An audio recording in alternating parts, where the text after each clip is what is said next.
Pour les Verseaux, vous avez la gardienne des terres et des âtres. Elle est indépendante, sauvage comme vous.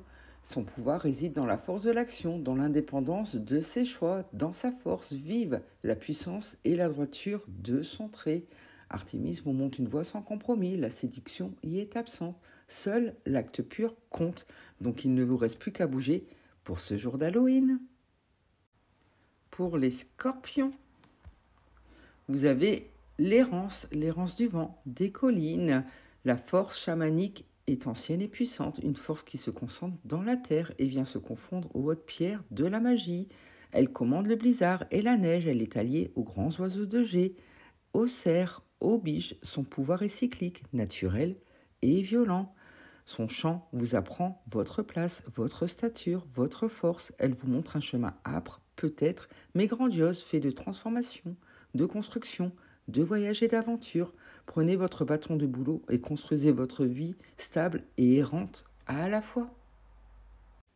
Pour les balances, vous avez la magie, la lune, les carrefours, Hécate et déesse des chemins des carrefours, des seuils. Elle règne sur les chiens et les loups hurlant à la lune, sur les chattes noires, les cimetières, où elle erre la nuit en sifflant ses magiques incantations.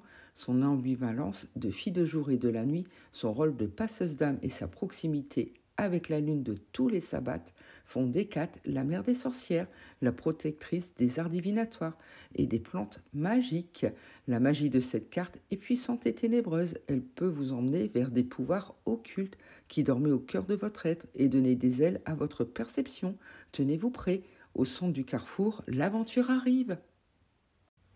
Pour les taureaux, vous avez l'aisance, le mystère, une connaissance de l'au-delà et de ses chemins mystérieux. On raconte dans les chaumières que le chat noir a un pouvoir décuplé lors de la nuit d'Halloween et qu'il faut cette nuit-là lui offrir de larges écuelles de lait afin qu'il protège les troupeaux et tous les habitants de la demeure.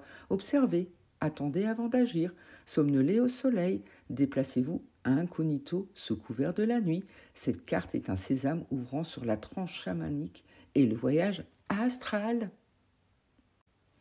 Pour les béliers, vous avez le rééquilibrage et l'impeccabilité. Avant d'être réduite au centre du foyer et aux travaux ménagers, Berchta gouvernait les nuits de l'hiver et récoltait le malheur et les larmes dans un grand vase de terre, entraînant dans sa pélice toute une troupe de sans-famille, de laissés pour compte, de chiens errants et d'âmes esselées. Elle se montre parfois terriblement exigeante et se transforme alors en une harpie féroce, découpant avec son bec le ventre de ses victimes. Si vous voulez voler avec elle, apprenez à passer les seuils entre les univers, un pied dans le réel et l'autre dans les nuages.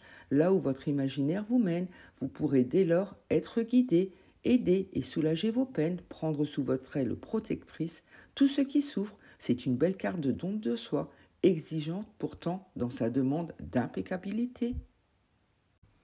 Pour les lions, elle est guérisseuse et protectrice. La villa est dépositaire d'un pouvoir ancien, d'une magie fondamentale. Ce pouvoir est de renaissance perpétuelle, de force puisée dans les grands rythmes de la nature. Un lieu de calme, de douceur est nécessaire pour que votre intuition puisse développer sa puissance, pour que vos sens créatifs se déploient. L'aube et le crépuscule vous sont propices. Un déménagement dans un endroit plus adéquat serait peut-être le bienvenu. Pour les cancers, vous avez la carte de l'eau, des brumes et des marées. Les ondines sont parfois cruelles, mais ne semblent pas s'en rendre compte, le jeu étant une part importante de leur vie. Elles passent de longues heures à se mirer au reflet aqueux. L'ondine vous parle de vous, de votre douceur oubliée, de votre regard indulgent porté sur les autres et le monde. En vous enseignant une joie de vie scintillante et fluide, l'ondine vous montrera d'autres voies possibles, celle des enchantements, donc laissez-vous porter. Pour les vierges, vous avez les errants du vent et des collines. Ils sont passés nostalgiques, des messagers. Il est temps de transcender les apparences, de vous plonger corps et âme dans votre inconscient pour y dénicher toutes vos forces, vos dons de clairvoyance, votre aptitude à la divination, vos capacités médiumniques. C'est une carte toute puissante, baignée de rayons lunaires et de la connaissance profonde de la vie et de la mort. Donc préparez-vous, des messages arrivent aujourd'hui. Pour les poissons, la roussalka est guérisseuse, protectrice, elle est envoûtement et elle suit le cycle des saisons. Cette carte vous emmènera dans les brumes fluides des territoires de magie ancienne. La Roussalka fait partie intégrante d'une nature où l'humain n'est qu'un invité. Elle peut vous conduire au-delà des apparences, là où un rire cristallin résonne au-dessus du marais. Elle vous demande d'être ouvert à tous les phénomènes magiques ou naturels, sans oublier votre ancrage dans l'humus et la mousse. Pour les Capricornes, vous avez la sirène, celle des eaux, des brumes et des marées. Elle est séduction. Souvent amoureuse de mortels en perdition, la sirène secourt parfois les naufragés des gouffres océaniques.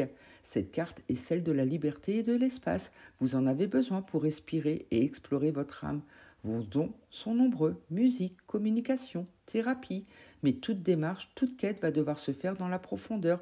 Ce que vous allez découvrir pourrait peut-être vous surprendre ou vous effrayer. Donc à vous de voir si vous souhaitez faire ce voyage. Pour les Gémeaux, vous avez la carte des terres et des âtres. Elle est fidélité, fluidité. Cette carte va vous pousser vers des univers plus fluides, des mondes arborés à la lumière en clair-obscur. À vous de vous laisser guider en ces contrées et d'en percevoir l'infinie tendresse. La forêt sera toujours un lieu de recueillement et d'expérience pour vous. Elle est votre maison, donc n'hésitez pas à aller vous ressourcer dans les bois. Pour les Sagittaires, vous avez l'ensorceleuse d'amour et de larmes. Elle est fragilité, beauté et sacrifice. Soyez d'eau et de ciel, reflet brillant sur les temps de votre destinée. Il vous est donné 1000 charmes, 1000 dons. Utilisez-les afin d'enchanter votre vie et celle de ceux qui vous entourent. Ne perdez pas votre lumière à ressembler à ce qu'autrui attend de vous. Oubliez les parures qui cachent votre moi profond. Osez simplement être vous-même.